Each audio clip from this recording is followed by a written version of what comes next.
Alrighty, everybody. Good afternoon. It is me, your wonderful host, Captain Melk. How are you today? Um, so I'm a little tired, and I wasn't sure if I was gonna stream today, but here we are.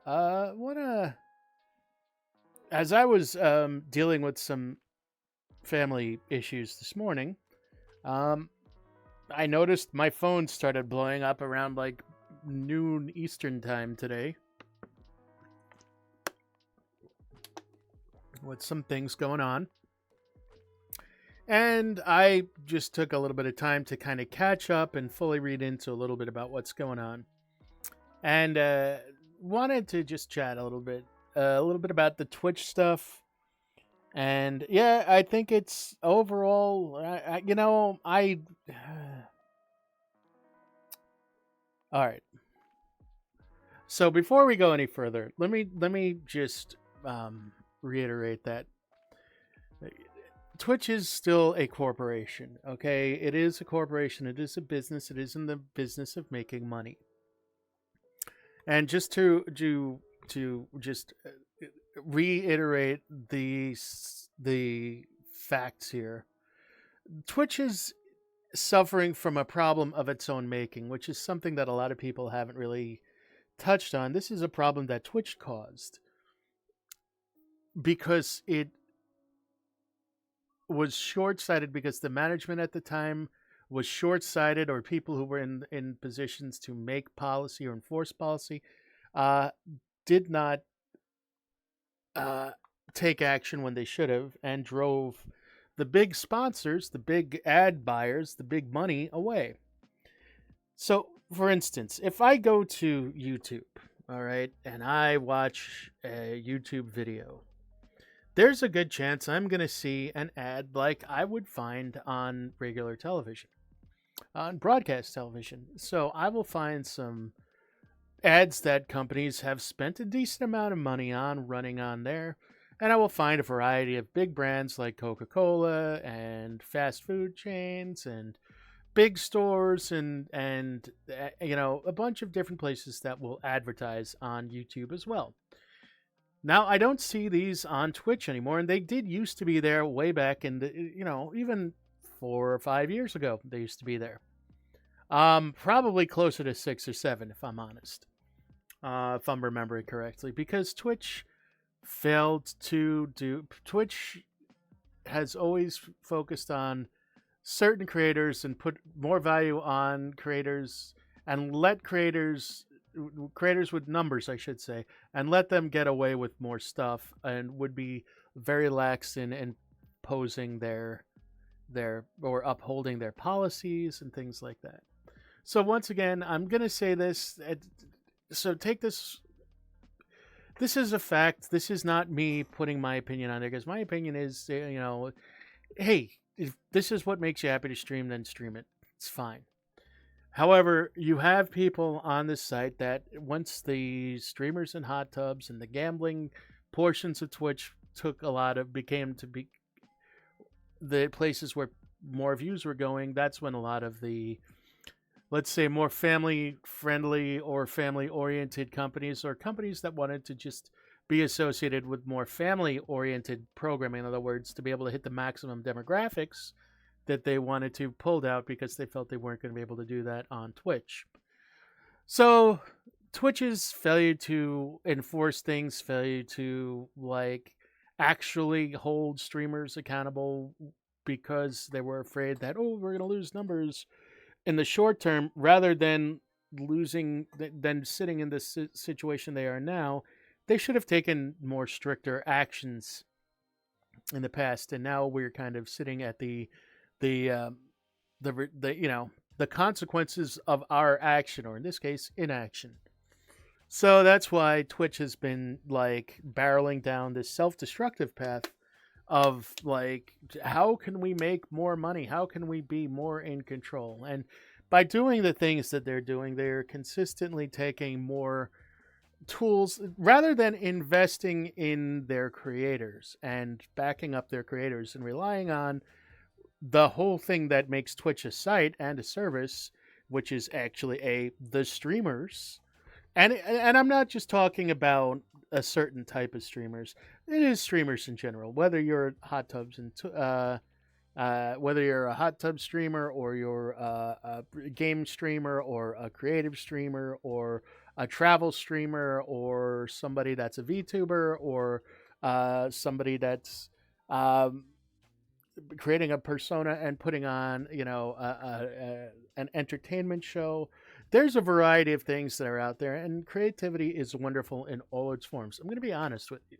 I do like the variety that is available on Twitch now, but I would it would be short sighted of me to not say, hey, how they enforce things and how they went about doing things did not contribute to the situation they're in. I mean, I'm being a realist here. I'm not like being like, oh, they shouldn't have. No, they should have enforced it, but they should have let people know and made things aware. You know, in other words, you can't just be lax in enforcing your standards. Oh, because Amaranth brings in a lot of viewers, but Amaranth also, if they held her more to things, Amaranth would go onto the sites that she can make more money on and do with certain content and then leave other content for this. And I'm just making using an example of somebody that's been banned in the past for pushing the TOS too far, but also had not endured the full ban at all times. So again, this is where we're at, and because companies look at that and certain companies want to hit the maximum demographic, they're not going to be as likely to advertise on a platform that is clearly not enforcing their policies the way they should, and rather go with some place that has a history like YouTube. And that's the long and short of it. I mean, I'm not. That is like essentially what has contributed to this. Now they also see, look, I can tell you for a fact that there are a lot of offers that come in for sponsorships and things like that. I am not anywhere near. I mean, I am not a large streamer by any stretch of the imagination, and that's not something that I'm like necessarily like obsessed with at all. In fact, I do have plans to grow, but it does not really, to be honest with you, doesn't really involve a lot of stuff on Twitch because I really kind of feel like a lot of things that have to do with Twitch are like Twitch is in a spot where they're not producing. In other words, they're more of a money sink than they are a money generator. And they're trying to figure out how they're going to do this, and I don't think the leadership is really in touch with the community. And one of the things is like my opinion on this is what we're going to go over is my opinion. It is not a reflection on like my opinion towards other people. This is my opinion on Twitch as a company, not to the people that are working on behalf of streamers, not towards the ambassadors that are trying to get better workspaces or make this a better workspace for creators. I think that the ambassadors really are essentially functioning almost as a union, and like almost a sort of union for the streamers. In fact, I know that's the case because I happen to be friends with a few ambassadors, and I know the things that they've listened to and they've tried to fight for other streamers. So unfortunately, it looks like a few people are getting flack for just being ambassadors, and that's misguided at best. So let's talk about let's jump into this a little bit if we can, and talk a little bit about what's going on here because there's some stuff to say. So we're gonna pull up the game stream here. So we want to help streamers keep doing what they love, so we can all keep loving what they do. Introducing the Partner Plus program, and this is the thing that's generating a lot of buzz today. It's already got like over 4 million views. I'm sorry to flashbang you, but let's check this out. Introducing the Partner Plus program. I'm going to read this over. Today we're announcing the Partner Plus program, a new program for streamers to build toward as they continue to grow their businesses. The new partner program the new partner program benefit will offer 70% share on net subscription revenue to streamers who meet the qualification criteria. Streamers in the Partner Plus program will receive a 70-30 revenue share on net subscription revenue from recurring monthly subscriptions and gift subs. For 12 months, up to $100,000 to qualify for partners. To qualify, partners must maintain a sub count of at least 350 recurring paid subscriptions for 3 consecutive months. Once that happens, partners will automatically be enrolled for the next 12 months, even if you dip below the subscription threshold during the 12-month period. The Partner Plus program will launch on October 1st, 2023. Streamers that meet the qualification criteria in July, August, and September will be enrolled in the program and notified in October. Our focus has always been on inspiring, growing, and sustaining Twitch streamers all around the world. We hope this new program demonstrates that commitment. For more information, please visit our FAQ, and for feedback, let us know your thoughts on user voice. Sincerely, Mike Minton, Chief Monetization Officer. Okay. So let's not flashbang you for longer. Let's talk a little bit about this. So, switch back to there we go. Okay. All that bullshit. Let's talk about what's actually being said there. Okay. First and foremost, yes, this is a step. And to be honest, this is kind of a rehash of the way the program really kind of that was in existence, which was the 70-30 split for like the top 1% of the streamers that was happening last year.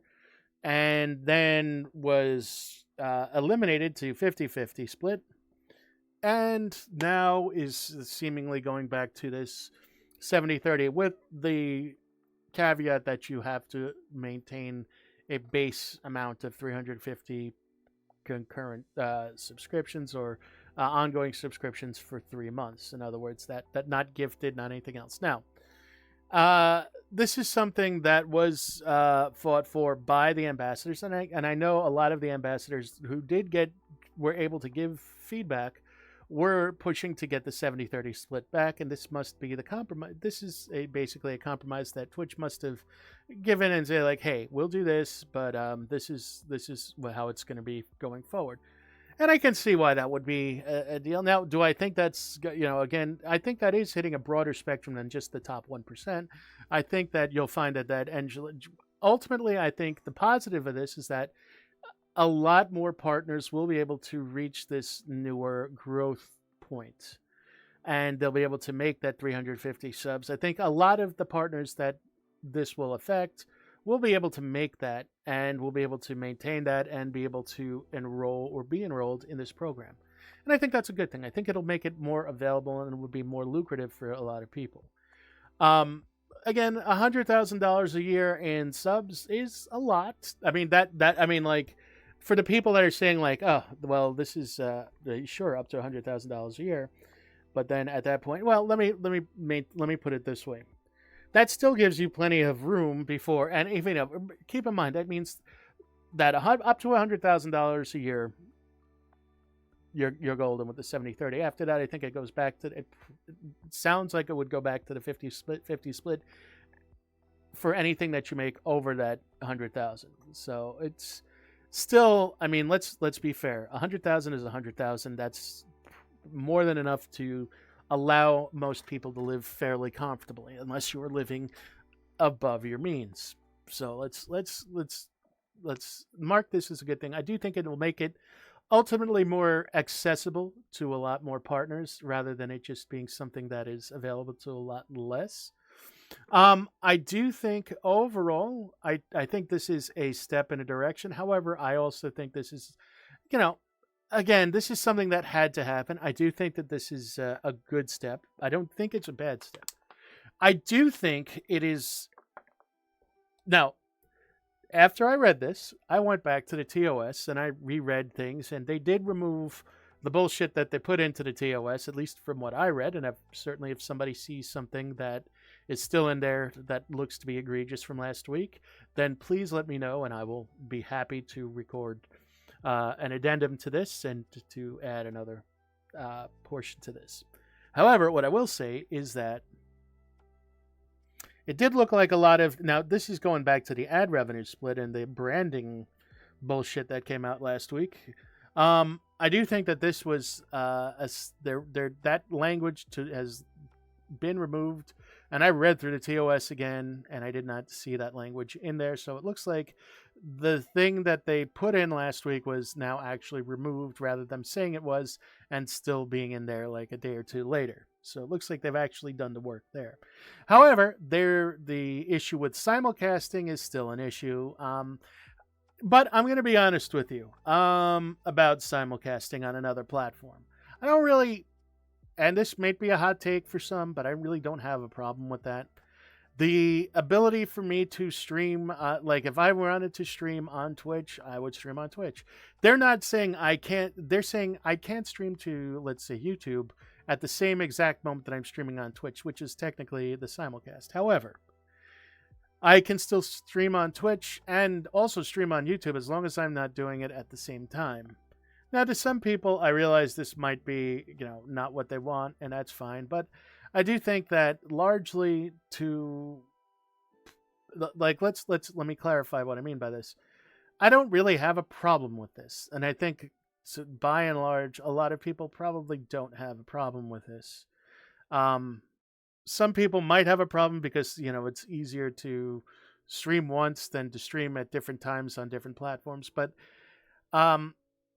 let me point a few things out about streaming on Twitch and streaming on YouTube. When I stream on Twitch, it is an easy way for me to just press go live and then I'm live, and not have to worry about thumbnails or anything else.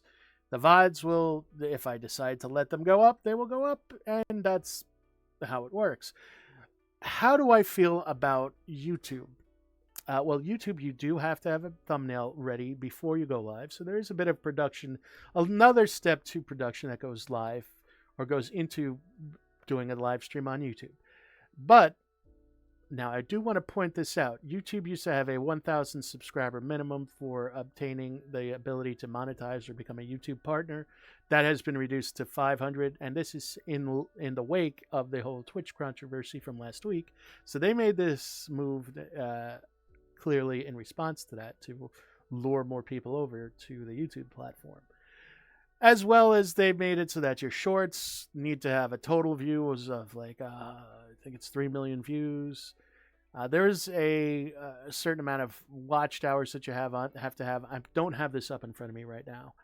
But, and then, after that, for other benefits, you need to hit the old mark of 1,000. And once you hit that, then you're fully, you got everything available to you. Here's the deal. And I'm going to say this, and this is one of the things that I'm just being a realist here. I'm not going to play devil's advocate or anything. It seems to me that a lot of the people who find the most growth on any platform do so by using short form media, aka TikTok or YouTube Shorts. I see a lot of the YouTube Shorts things being a little bit more relevant here, and I'm going to just bear with me for a second. I'll explain why. And basically adhering to the X amount of tweets per day, and in some cases Instagram posts per day. I know the Instagram part isn't really as much of a portion of it as it is anymore, unless you're looking to just build your marketing platform. In other words, to build your numbers for marketing, to show your reach, which is not a bad thing. And it is a lot of work, but let's talk about a couple of things. First of all, I want to talk about what I said before about the short form. Short form video is easier to get off of, a stream. Is when you can clip, especially if you have a community that likes to do a lot of clipping, or you have, submissions, or you go through and clip out yourself, or you have an editor that goes out and makes clips. And then you basically get a clip and you upload that to YouTube Shorts or to TikTok, and you work on it from there. And that's how you can generally kind of kill two birds with one stone. Now, for me, and I'm just going to give this advice out to anybody that is interested in it, if you are doing content creation here, if you're worried about, I'm going to do Twitch, but I want to also upload VODs to YouTube, I have a little bit of advice here. And this goes because I do have friends that have some established channels, and I've been able to pick their brains a bit.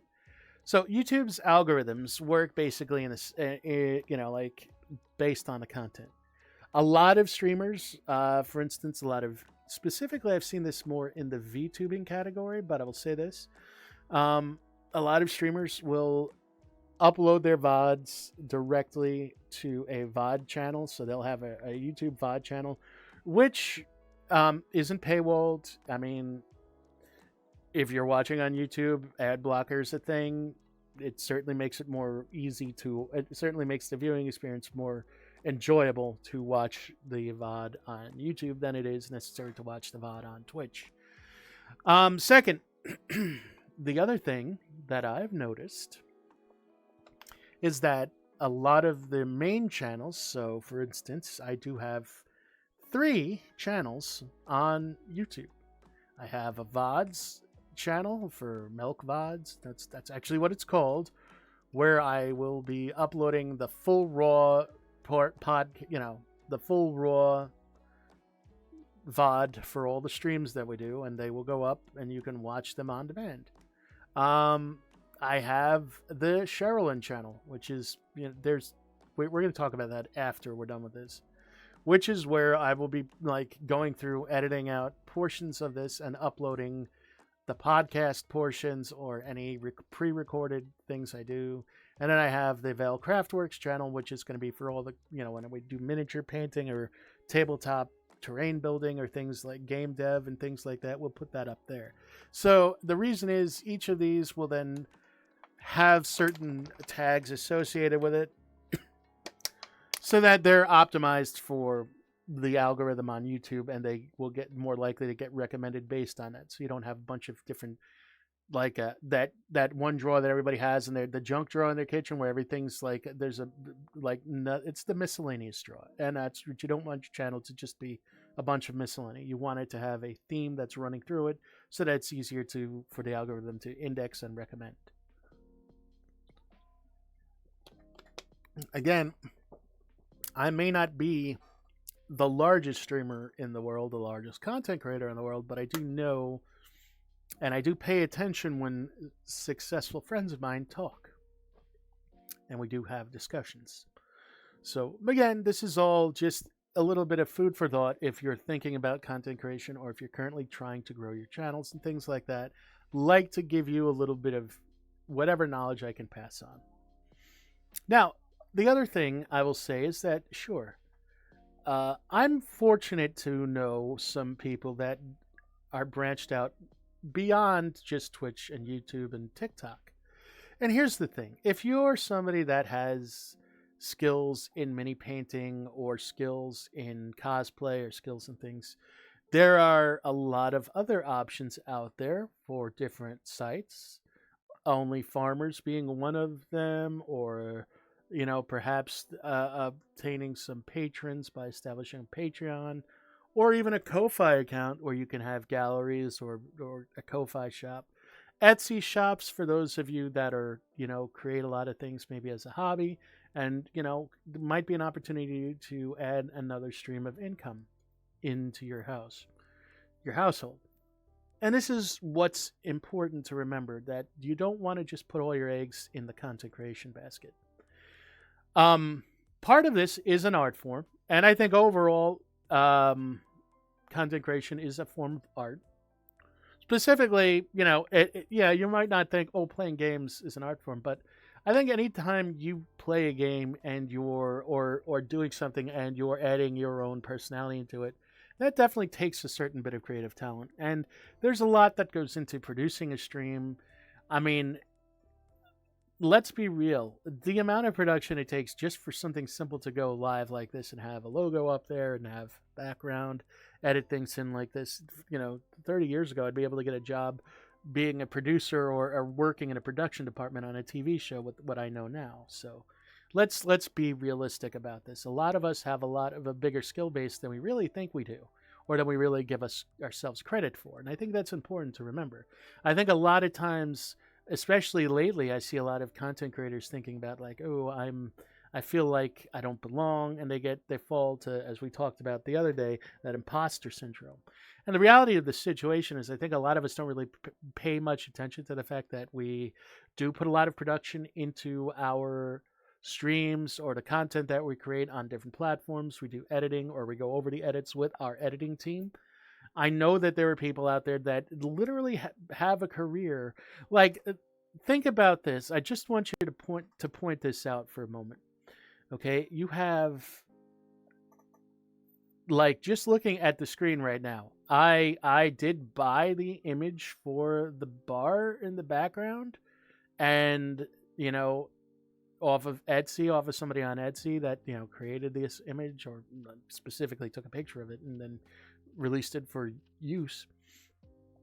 There's the DMCA music, which the DMCA free music, which is running in the background, the lo-fi. Somebody created that. A lot of people use that kind of music in the backgrounds of their streams. A lot of people have assets that they use for their sets, for their VTubers, or just for their backgrounds. There are some people have transition screens with that are beautifully animated, or work on that. Look at the panel buttons down below, the info buttons. These are all things that some artist has worked on. This is a cottage industry, if ever there was one. This is an industry within itself.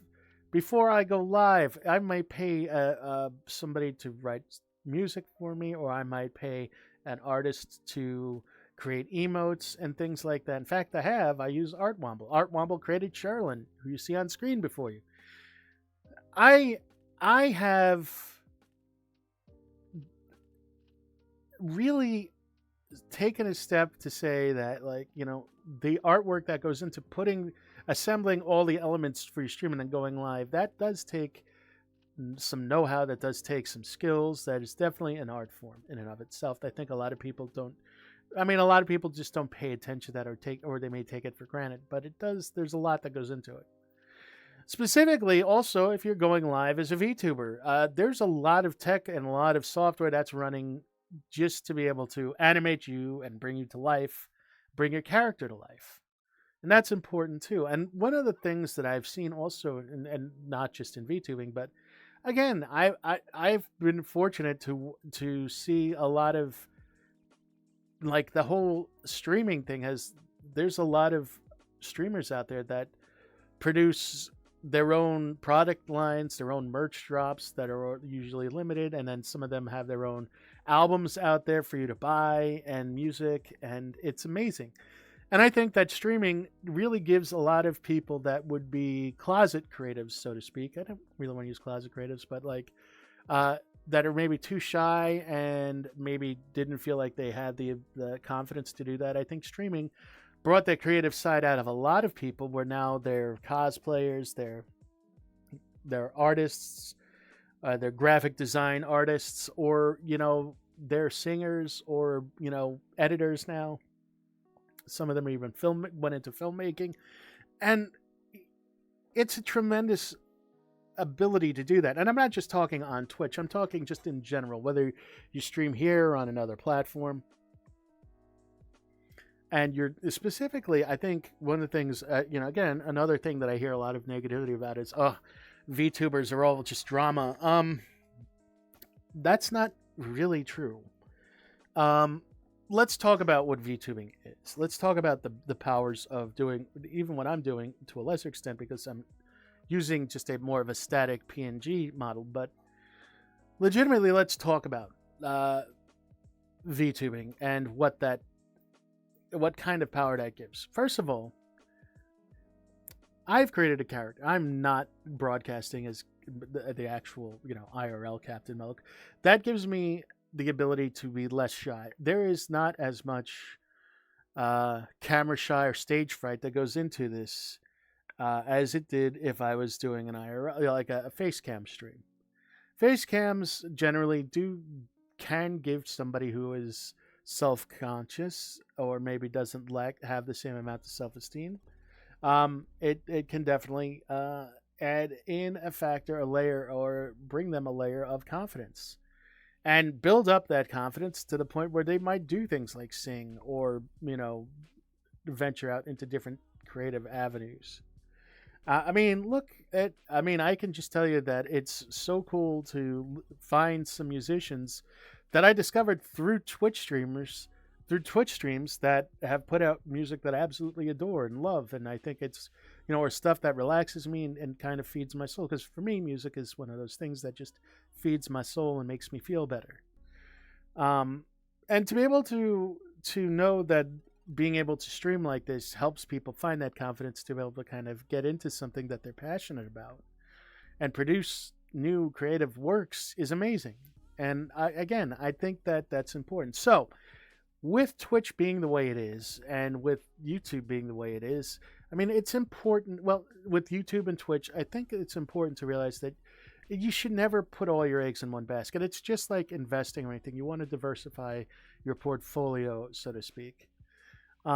So yes, I think it's important to branch out into other, branch away from that comfort zone, branch out, try new things, and really kind of put in the work, put in an amount of work. And again, it is a lot of work. Yeah, if you're doing this as a source of living, as a source of income, as your primary source of income, there's a lot of work that's going to go into it. It's the same as owning your own business. All right, you never really take some time off. I saw Dado put out a video last year where he says, like, if I'm working a 12-hour day, if I'm not streaming, I'm thinking about what my next project's going to be, what the next video is going to be, things like that. And it's true. It's the same thing that goes into owning a business as I've done in the past, where you're never really, even though you may not be at the location, you're still thinking about the location and thinking about things. And that doesn't really shut off, especially if you're the primary business owner. So this is a big deal. And it's hard. It's stressful. But it's also rewarding and gives you an outlet for your creativity. These are all important things that you have to remember. That's why when it comes down to like putting stuff out and talking about this stuff, I come here whether there's one person in chat or 100. It doesn't matter because I want to create the content. I want to go out and put the stream out, and I want to do the things I want to do and talk about the things that need to be talked about. You never know when somebody's going to come across this video and be like, "Oh wow, that's a good idea." Maybe I've given you a bit of advice or something to think about that you didn't think about before, and that's important. That's really kind of why I do what I do too. I want to reach out to people, and I want to um, really like help people kind of find what they're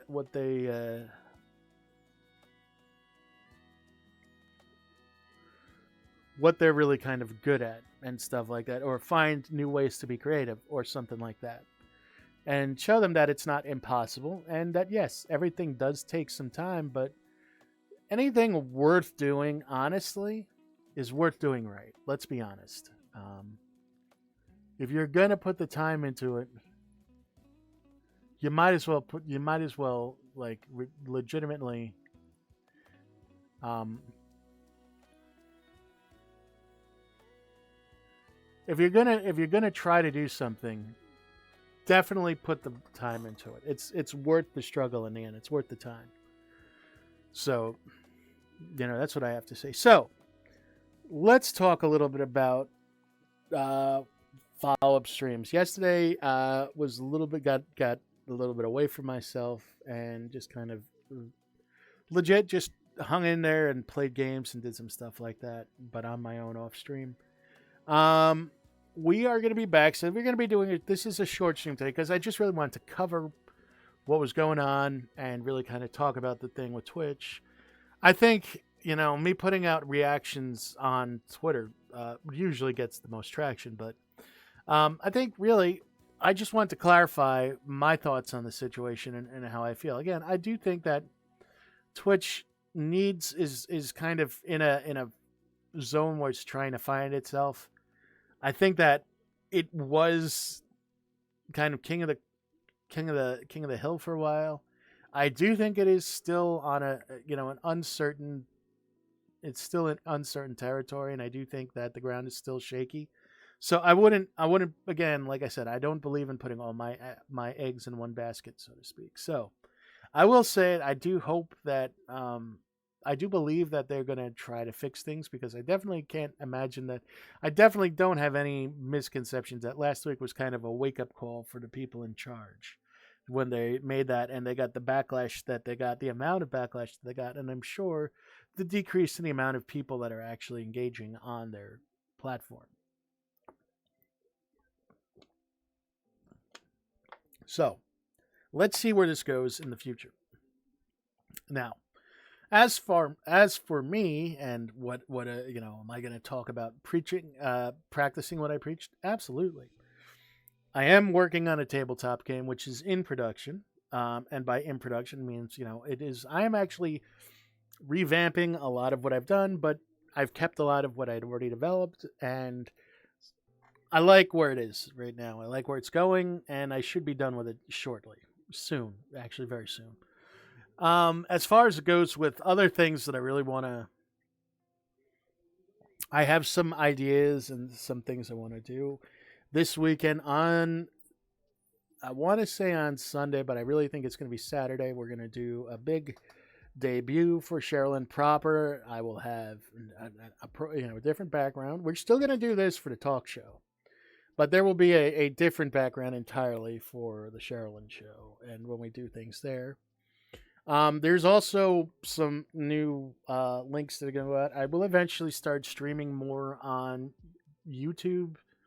I do have a YouTube channel set up for this to be the main channel. So I'm gonna get all the links kind of settled down this week, and all the production stuff, or I should say all the behind the scenes stuff kind of set up properly, and have everything where it needs to be. And then check my Twitter for when we'll be doing the debut. It'll be on Saturday. I'm just not sure if it's going to be like 1 or 2 or maybe 3 in the afternoon. I want to do it at a time when I can get the most eyes on it, and I would like to do it at a time where I'm not like super like up against other friends. That I'd like to have them be here for this. So yeah. As far as it goes with the rigging, there will be rigging done on the model. There will be some other work done in the future. So yes, you can look forward to that. To quote some of the developers out there, please look forward to it. And yes, we're gonna have some fun with this. I will go over the lore. It'll be more of a lore read with a cool new background and some music, and that'll be fun. So we'll have a good time with that. As I said, this style of streaming with the VTuber up, basically allows me to be much more relaxed, allows me to be myself much more, allows me to easily engage with y'all. So that's what I want to do. And that's what we're doing. That being said, I believe we are going to go and actually going to be finished for now. I will probably do a stream tomorrow if I do. Yeah, I'm not going to guarantee it, but I'm thinking tomorrow. Probably just do a game stream, so it's likely going to be just Diablo 4, and we'll talk about some of the things that are going on with that, because I do want to do that. I am probably going to record some footage and give a Diablo 4 review. Now that it's post-launch and they've made some nerfs and made some rebalances and made some buffs to some classes, I really kind of want to talk about that as part of the review. So that'll be something that will go directly up on YouTube. So again, I'll have that information when everything goes live and everything else. In the interim, I want to thank you for coming to hang out with me this afternoon. I'm not entirely sure what time I'll be back tomorrow. Probably around the same time in the afternoon, at some point in the afternoon Eastern time. So that's not very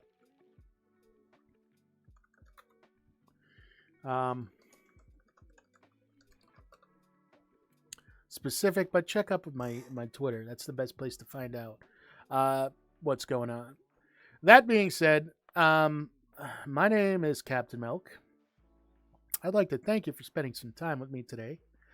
There will be some announcements too going up on YouTube, because I do have 3 VODs that'll be going up, maybe more, as well as some stuff that'll be going up on the main channel, Sherilyn Sanctity. So yeah, I'll have this out there soon. There should be some content coming out for me real soon, and Yeah. So in the interim, we're gonna go raid So Ever Dream because Ever's awesome.